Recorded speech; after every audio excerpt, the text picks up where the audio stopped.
This morning on The Dish, a food trip to the other side of the world. Leah Cohen is a former Top Chef contestant who grew up in the U.S. but worked and lived in Southeast Asia to pursue her cooking passions. After returning, she opened Pig and Khao, a hugely successful restaurant here in New York City. Now she's out with a cookbook, Lemongrass and Lime, a tribute to her parents and a guide for home chefs who crave big, bold flavors. It's coconuts time. Yes. Have you ever made fresh coconut milk? I have not. Okay. Really, I like using a cleaver because it has a nice weight to it.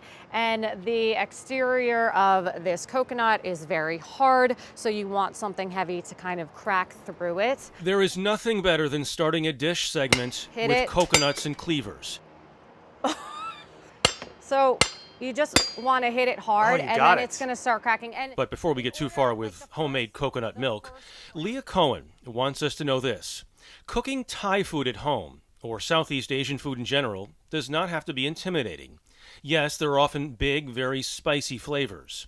So start with something simple, like chicken adobo. Every Filipino is judged on their adobo, whether it's chicken or pork. Every adobo has these 5 basic ingredients: soy sauce, vinegar, black pepper, garlic, and bay leaves. Get a little more adventurous and move to papaya salad with long beans and dried shrimp, or mussels in a pineapple curry broth. Never mind these ridiculous ricotta donuts. It's not like super traditional by any means. I don't normally have ricotta cheese in Southeast Asia. All of the dishes are found in Cohen's homage to Southeast Asian cuisine, Lemongrass and Lime. Especially during these times, we can't necessarily travel right now, so if I could make them feel like, you know, they're in these countries, that was the goal of the photos in the cookbook. Cohen's mother is from the Philippines, but Leah's ascension to star chef was hardly preordained. You grew up the daughter of 2 dentists. Do I have great teeth? You do, actually. Yeah. Most people in my family went the doctor-dentist route, aside from me and my brother, but there are I want to say 10 dentists in the family. It was definitely the path less chosen being a chef. No one in my family really was a professional cook. My grandmother was a home economics teacher, so I guess that's kind of maybe where I got, the cooking bug. Why Southeast Asian cuisine for you? I just found the food so fascinating and the flavors so bold and intimidating at the same time. I felt connected to that part of the world. I like the way you talk about breakfast in the book. Yeah. And that it's such a different, breakfast is such a different concept in Southeast Asia than it is here. There are not specific dishes that you would necessarily eat just for breakfast. Like we think of cereal and all of that stuff. But in the Philippines, for example, they eat rice, dried fish, a soup. There is no real rules necessarily for breakfast, although I tried to make more breakfasty, brunchy items for that chapter. Also in the book, lumpia Shanghai. Lumpia. Lumpia, yeah. And I'm dipping this in. This is a sweet chili sauce. So it's a little sweet, savory. It's not spicy at all. Perfect.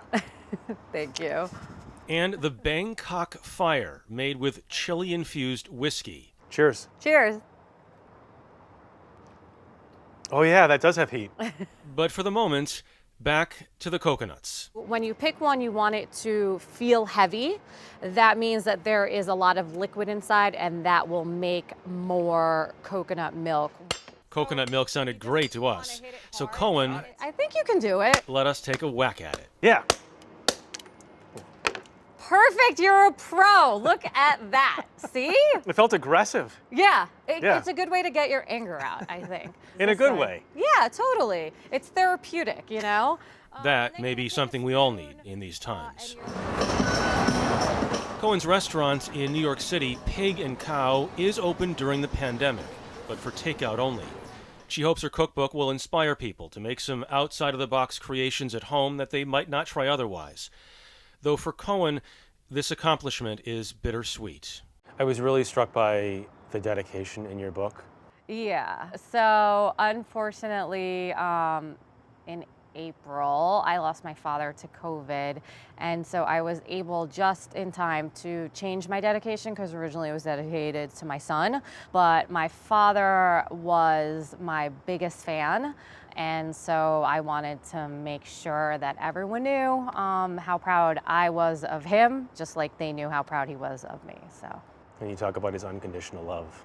Yeah, he was probably the most positive person I've ever met. He knew the secret to life. He really just enjoyed life. He knew how to push people to do great things without being overly annoying and on top of you. I love the way she talked about her dad. Yeah. You were choked up too. I was. I mean, it's emotional. We thank her for talking about all of that, and we thank her for the coconut lesson. I mean, you didn't bring us coconuts. I was going to bring the machetes I wanted the and the cocktail. coconuts. They I'm banned me sorry. from doing that. What was it so- called again? The Bangkok Surprise? Yeah, Bangkok Surprise. Yeah. Chili-infused whiskey, yeah. Spicy. Good. We'll have some after the show. Great. Yeah, right. Great.